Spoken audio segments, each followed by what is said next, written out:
Oui, Maître Renard? Qu'est-ce que c'est que cette histoire? J'ai la CNIL qui m'a contacté, qui veut me contrôler à cause du RGPD. Mais je ne comprends pas, c'est pas mon métier. Et puis en plus, ça ne concerne que les GAFA. Moi je suis une toute petite TPE. Ah, ah bon? Je suis concerné?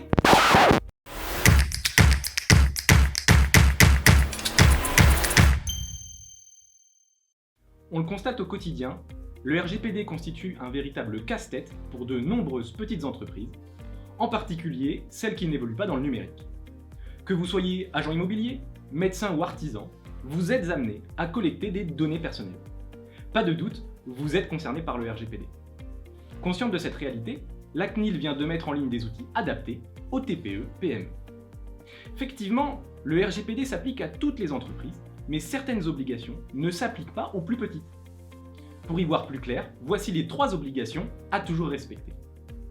Premièrement, la mise en place d'un registre des traitements. Vous savez, c'est la cartographie de toutes les données utilisées par l'entreprise. C'est le premier document demandé par la CNIL en cas de contrôle. Mais pas d'inquiétude, pour vous aider dans cette obligation, elle vient de publier des modèles de registre simplifiés pour les petites structures. Deuxièmement, les personnes auprès desquelles vous collectez des données disposent de droits afin de garder la maîtrise des informations les concernant. Le RGPD prévoit le respect de ces droits pour toutes les entreprises. Il s'agit du droit à l'information, du droit d'accès ou encore du droit à l'effacement. Troisièmement, les entreprises doivent garantir la sécurité des données personnelles.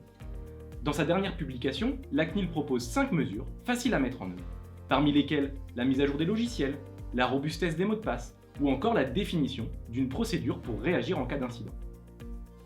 Vous voyez, la conformité au RGPD n'est pas insurmontable. Pour les petites structures, la mise en place de mesures pragmatiques et adaptées aux risques est suffisante.